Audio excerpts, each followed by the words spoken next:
This is Get Inspired with Dr. Barb. Hi, everyone. This is your host of podcast Get Inspired with Dr. Barb Revocatus, podcast on education. We often talk about innovation in education, but not only. Today, we have a special episode because I have someone who is a school leader, who was principal, and people like that I think can really help in changing education for better because they set the tone for school, for teachers' initiative too, and they can encourage teachers to do a lot of good, innovative, and really effective activities with children. So I'm just so happy to have Mr. Michael Burns on my show. Welcome, Michael, if that's okay to call you that way. Yeah, Michael, Mike, whatever. Yeah, thanks for having me. You're very welcome. I'm just so honored to have you here. If Mike is better, then I will go with Mike. Every Michael I know usually tells me, call me Mike. So Yeah. far. Usually when I'm in trouble, I hear Michael. Mike's good. It sounds familiar.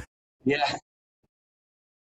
Yeah, and I think in school, maybe in some schools, in some classrooms, there could be even a name in the last name. Somebody's really in trouble. Yeah. Oh, yeah. It's very interesting, yeah. But I would like to mention our wonderful audience. It could be a teacher, parents, and also anybody who is really interested in education. And I know from being active on social media that many people are interested in what is going on with education and have their opinions about it. Obviously, right? We all do. Mhm. You don't have to have a kid in the school and you have an opinion about it and something to say, right? How to make education better. Not to mention the fact that many of us interact with children, teenagers, and you kind of think about it. What are these kids are learning in school, right? That they act like that. It's like a little bit like that too. And Michael, I just want to tell our audience, you're not only early learning principal, but also author, and you are also a leader.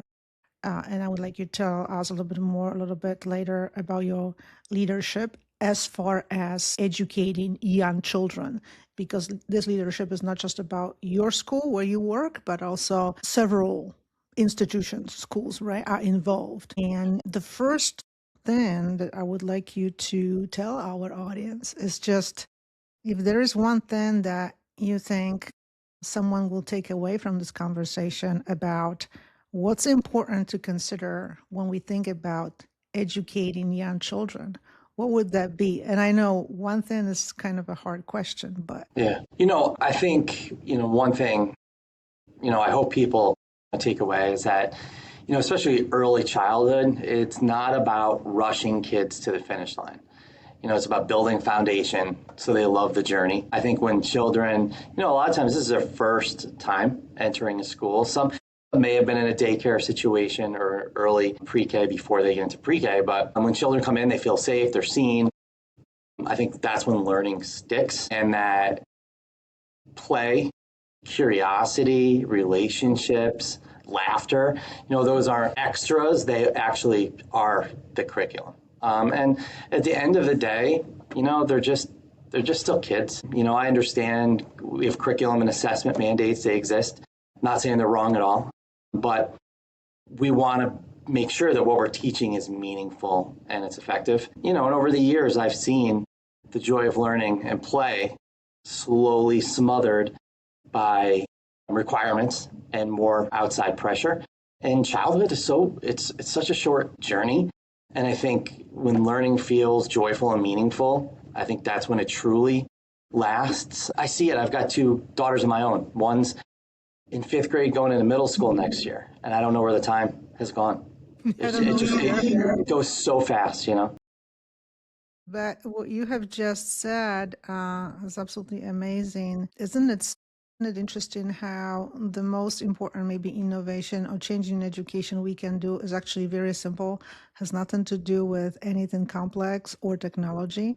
You said that there are some things that maybe some might consider extras, laughter, activity, movement, but these are actually the core of education, of learning. I think that this is just perfect because, I am, as a professor, I'm not in the classroom every day, but I do take my therapy dog to the classroom, right, to the elementary level. And we see, even with very young children, high levels of anxiety. Like, I don't know if, I don't have statistics or anything like that. Anxiety probably always existed, but these higher levels are very concerning because it just like shut you down. They shut you down as a child, shut down your learning. So if we don't reconsider education, so it works for the child truly, it creates some kind of meaningful experience, like you're saying. What about laughter? What about movement? Then we are just not doing any good service to children. And so, I mean, I don't know if every principal thinks like you, probably not. And that's why we have what we have across the board. And I'm not blaming everyone, but I have a feeling that you are an exemplary principal. And that's what I would like to stress here. But where did it all start? Like, what led you to becoming who you are right now, principal of early learning? Yeah, I think it's a long process. My career path didn't originally bring me here. I went to school to be a screenwriter. I wanted to write for the movies, and do all that. And I realized it wasn't as easy as it sounded. And I was planning on heading out to California and doing all this stuff. And I remember I had a conversation with my dad, and he's like, "You got to pay the bills. You got to do X, Y, Z." And we talked. I'll never forget this. He brought me out to breakfast, and he's like, you talked to me about this class you took in college that you really liked working with kids. And he goes, "Have you ever thought about teaching?"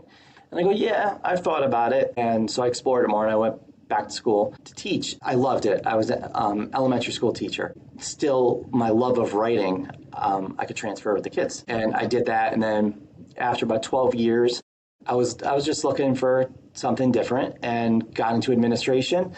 And it led me. I started as a elementary assistant principal, and then a middle school principal, which I didn't think I'd end up there. I was a middle school principal for I think about like 6 years, and I did some work in the high school, and then it brought me here to early learning. So it's been nice because I've got to work in a pre-K 12 continuum, and kind of roundabout way. But I look and I'm like, if I went back and I was ever a middle school principal, I'd be looking at the work that we're doing in early learning. When I talk about the importance of play, not that kids weren't playing in middle school, but, really examining what happens in a pre-K classroom. I loved it. I had no idea you would mention about screenwriting, playwriting, but it's very interesting. But I think, well, trying different things, you didn't know you were going to be really remain as a teacher. You tried, right? You tried teaching, Yeah. and I like the different levels. So you even ended up in high school and all that. And I think that's a great pathway. And after 12 years of teaching, so it was like this jump from I don't know, teaching 1 or 2 years, and then boom, I am becoming this administrator, which some people I'm sure do. And I don't know what you think about it. My personal opinion is if administrator was not a good teacher at first, it's kind of hard to understand about teaching and help teachers in this if you have not really experienced much of it. I don't know what Yeah. you think about it. Yeah. No, I agree. And I've worked under different administrators, and I always try to, um, you know, as an administrator, I try to look at like positives that I really enjoyed from those leaders and use them in my toolbox when I work with, my teachers. Amazing. And I do have to ask, I think this is really very important. I mean, obviously, you see what's happening, what children are doing.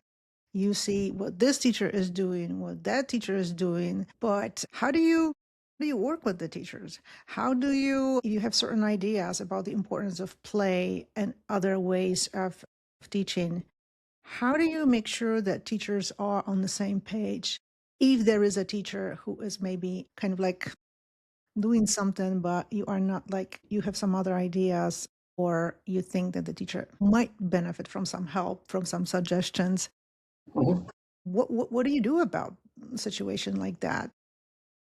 Yeah, I think it's just building buy-in. I've got, sometimes I have some crazy out of the box ideas, and I realize that's not for everyone. When I was a teacher, that was me. Yeah. Would be willing to just stop. Hey, let's try this. Let's do it. That's Yep. not for everybody. So I guess just share my enthusiasm behind it, and then hey, take a risk. Who wants to do it? And then from there, someone will do it, and then I highlight, what they did, and let the teacher share what they did with the faculty. And generally, a lot of times, that's when someone can see it.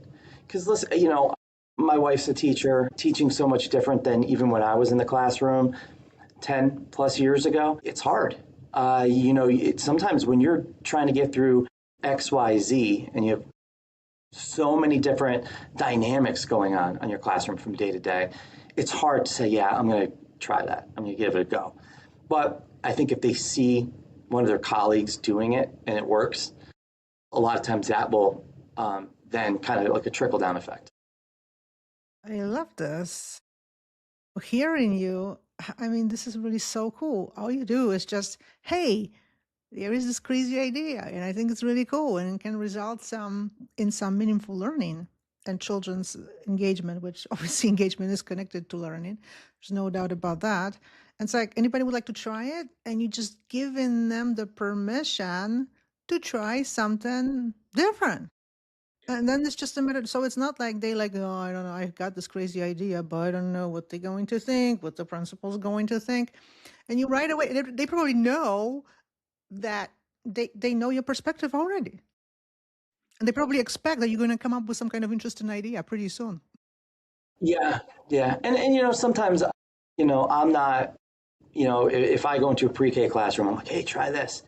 Sometimes they're like, well, they might be like, well, why don't you come and teach these kids for a week in here? Because it's hard when there's times I've covered classes if we don't have coverage, and I leave and I'm spent. It's a lot. It's a lot of work. They're saints, working with the kids, but that's why it's yeah, give it a shot.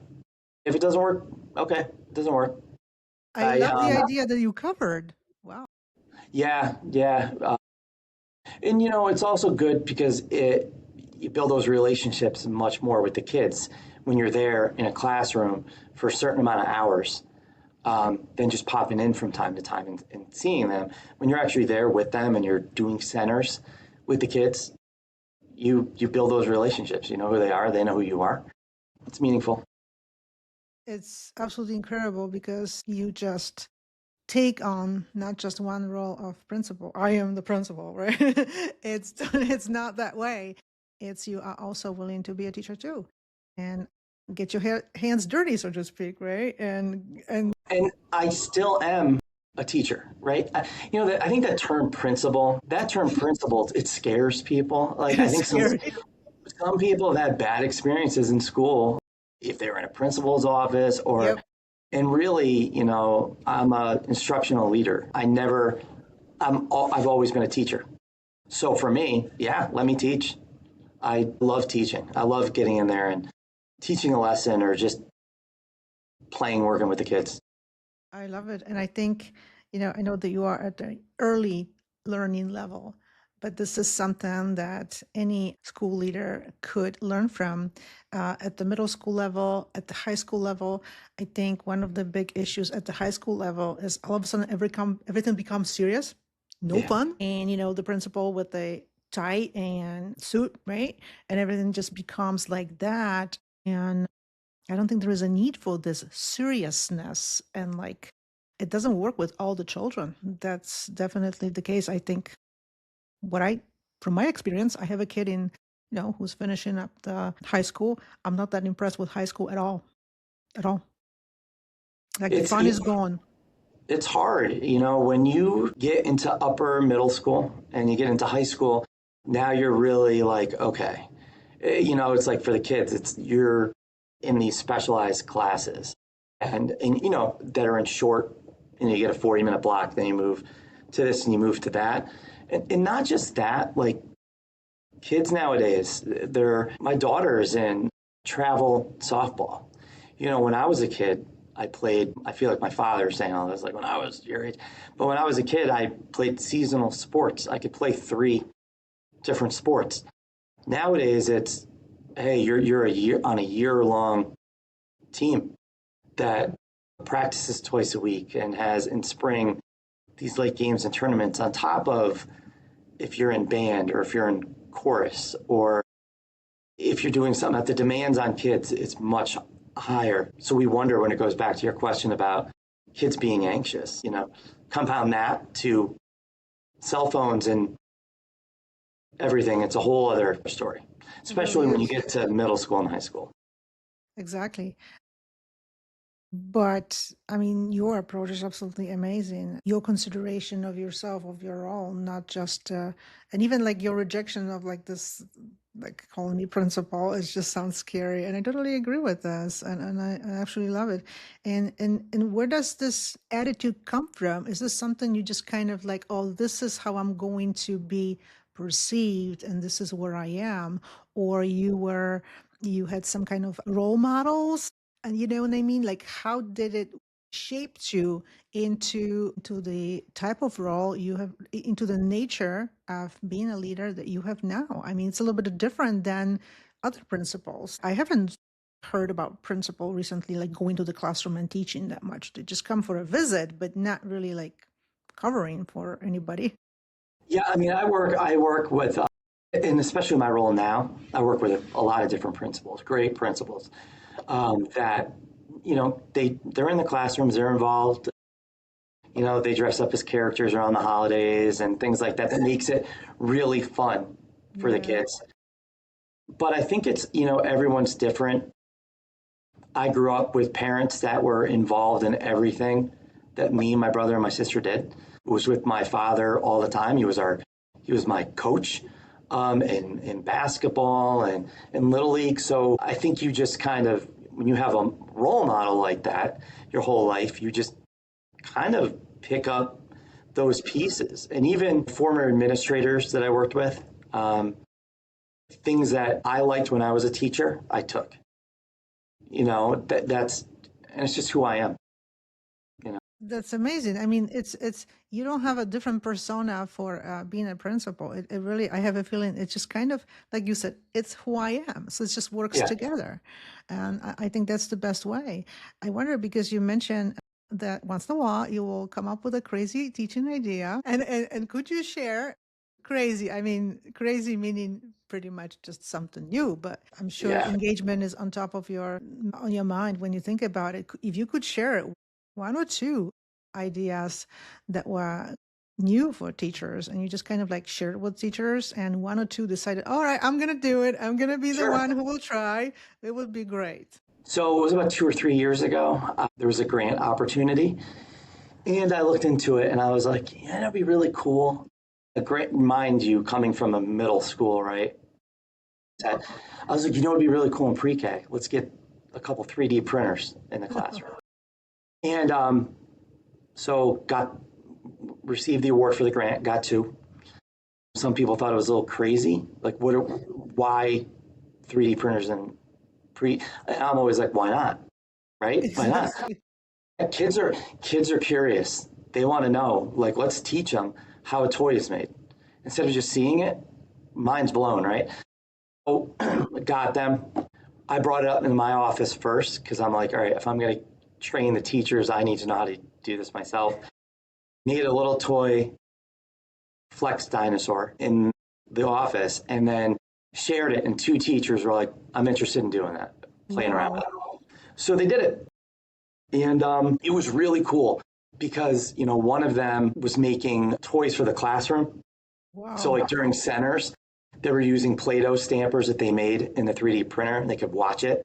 We had one that partnered with the Humane Society locally, and they talked about what are some things that they needed there, and they were like they needed dog and cat toys. So they worked as a group. They talked about what they wanted to make. The teacher, of course, was in charge of doing everything the kids could watch, but they were part of the process.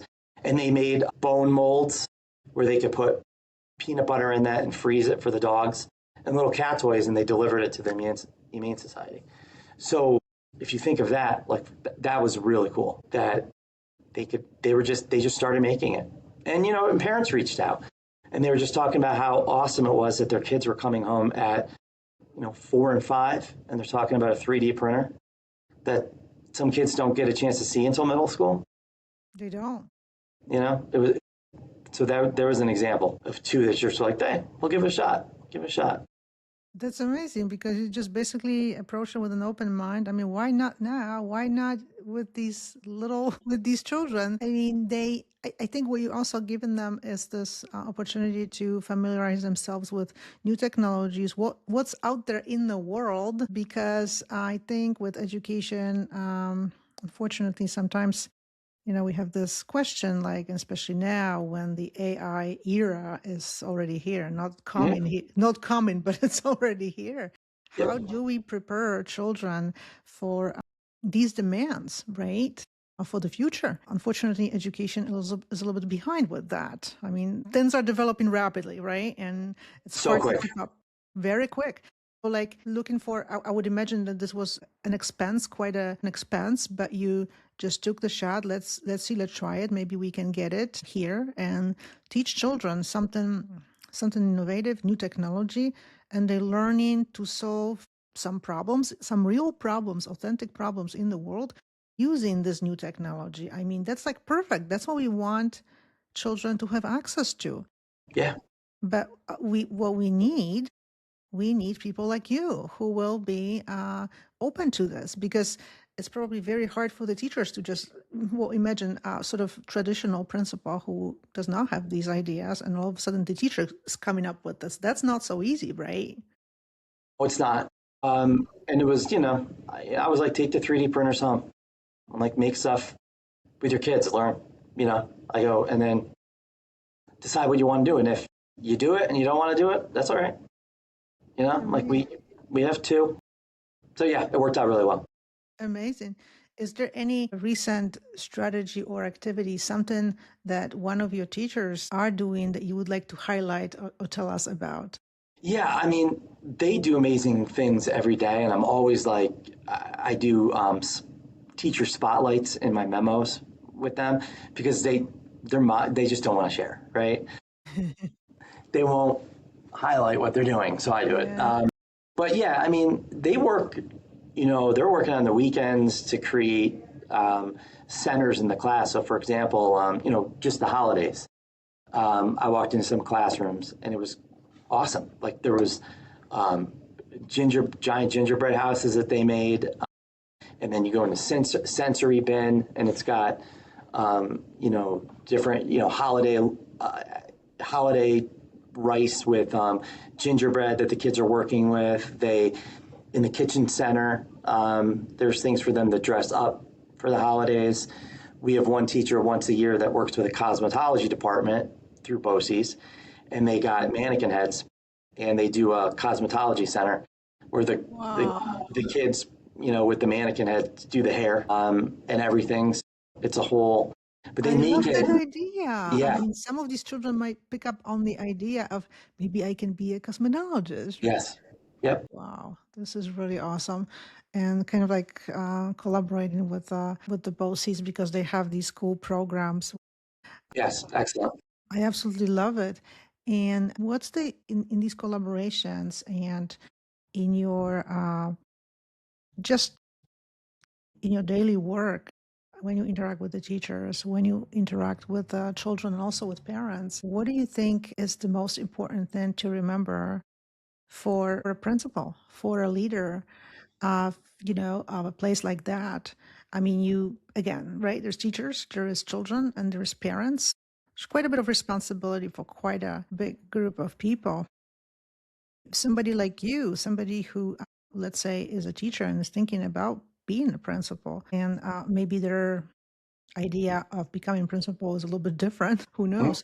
What would you say to this person? Like, what is number one thing to think about before you even are really serious about it that you want to be principal? At the end of the day, if you're 4 or if you're 18, they're a kid.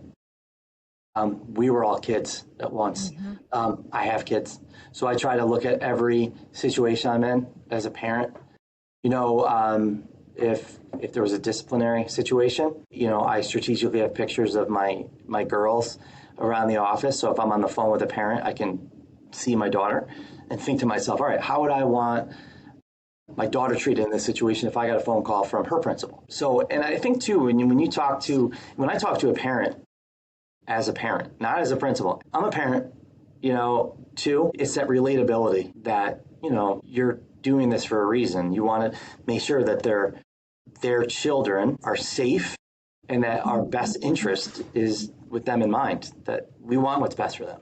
And it's a collaboration. You're working with everybody to make that happen. I love this and the idea and about like don't separate yourself from someone's situation, but bring your idea of, let's say this is, I mean, this is obviously not your child, but if that was your child, how you would like this child to be treated, this ability and willingness, number one, to share this perspective. I think this is extremely important and maybe often is missing, but now you telling us, oh, you have to have this perspective. Otherwise, you just won't be able to do this job in a way that really truly serves everybody, right? Involved, winning parents and children. Absolutely amazing. I mean, obviously, you had good education as far as becoming a principal, but also there were some other role models that helped you along the way.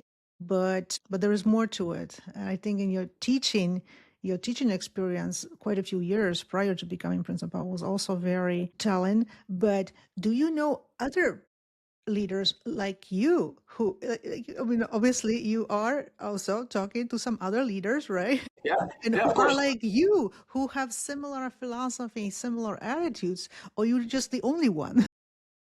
No, no, I'm not. No, I'm definitely not the only one.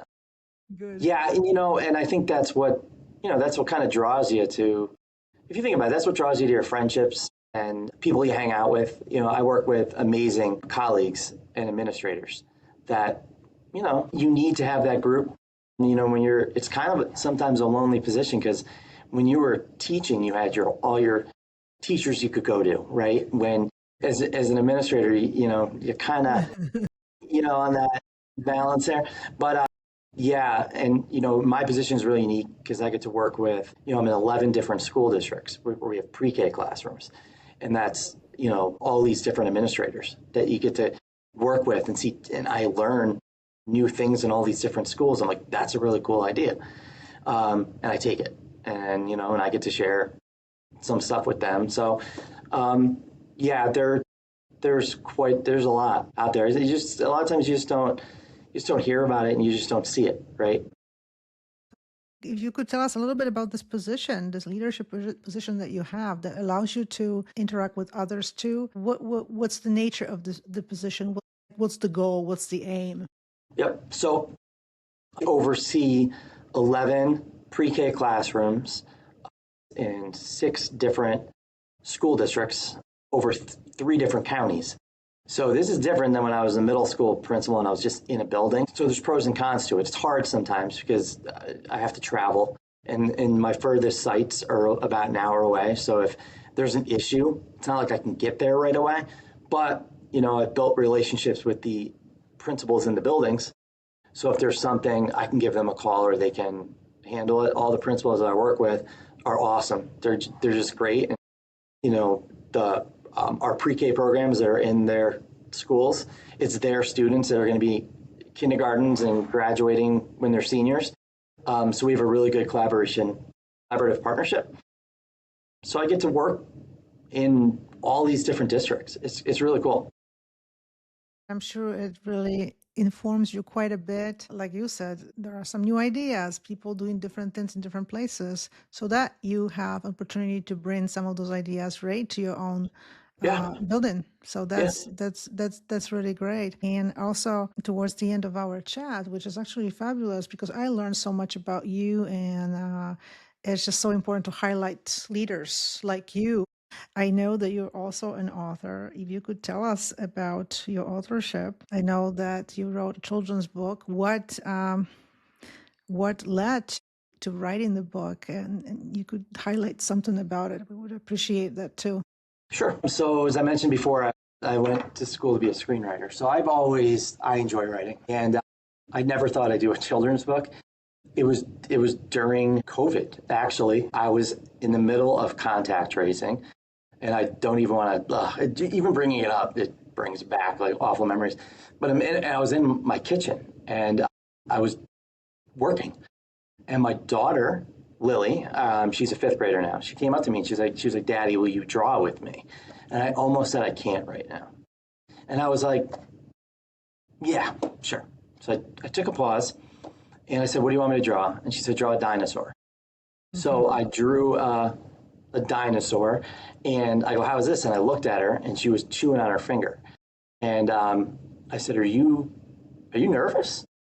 And I looked at the dinosaur. I said, "You're like a little nervous Rex." And I go, "That's a nervous Rex."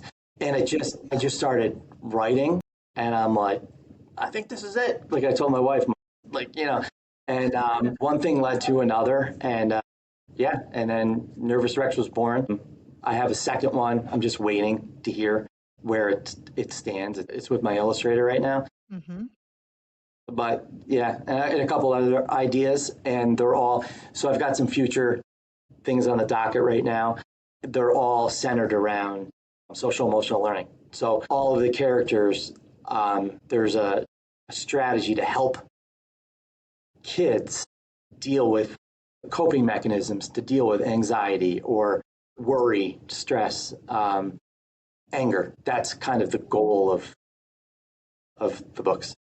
That's a very good goal because this is so needed, and not only at the level of smaller children, right? Even for adults, we're all Yes. learning these coping skills. Nobody has it all figured out 100%, right? No, I think there was a time when if someone had anxiety, it was kind of this hush hush. I have to hide it. I can't tell anybody. Like there was something wrong with you if you felt that way. Now, I feel it's more. Hey, we got to talk about it. Like these are big feelings, especially with kids.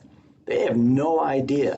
We work with this with teachers. If a student acts out in anger, they are trying to figure themselves out. They don't understand, why am I doing this? Why am I acting this way? So we have to really work with them to understand, all right, you're going through something right now. It's a big emotions. Um, this is how you feel. These are strategies to help you with it. And I think a lot of adults don't know how to deal with it themselves, For sure. so Definitely. Very important to understand what leads to the behavior. Every behavior is always a communication of something going on deeper, right? In those deeper levels and layers. Mike, what would be like your, let's say, parting words at the end of our conversation to, it could be to parents, to teachers, to anybody who really cares about education? Anything that you would like to share? I think with parents, I think with everyone, it's just communication, right? No one's alone in anything. Sometimes parents are going through some things with their kids.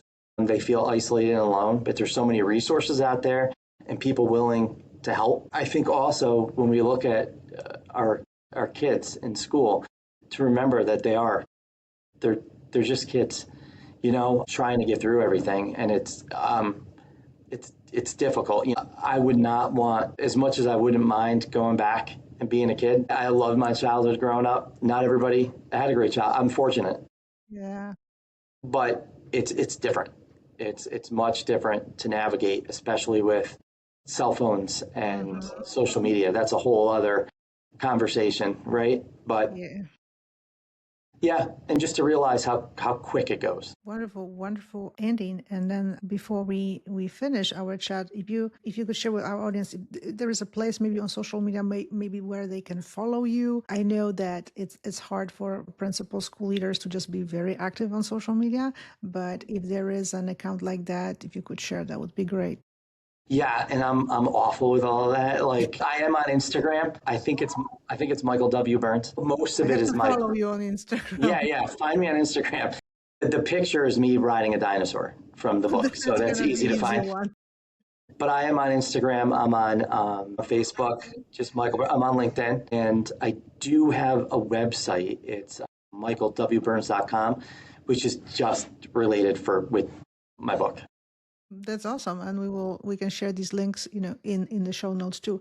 But in the meantime, thank you so much for this incredible conversation, and I would like to also thank our audience. Make sure to follow the show, Get Inspired with Dr. Barb. Share the episode, rate the show. Why not? We will be very grateful, and let us know what you think about this important conversation and about the role of principals, school leaders in education. I think their role is absolutely incredible. And there will be more guests on my show with with this kind of leadership expertise. But I was just so happy to be able to talk to Mike about this and learn some more. And I'm just so impressed with his leadership. Thank you so much, Mike. And thank you, a wonderful audience. Yeah, thank you. Appreciate You're it. very welcome. Bye-bye. Thanks. This is Get Inspired with Dr. Barb.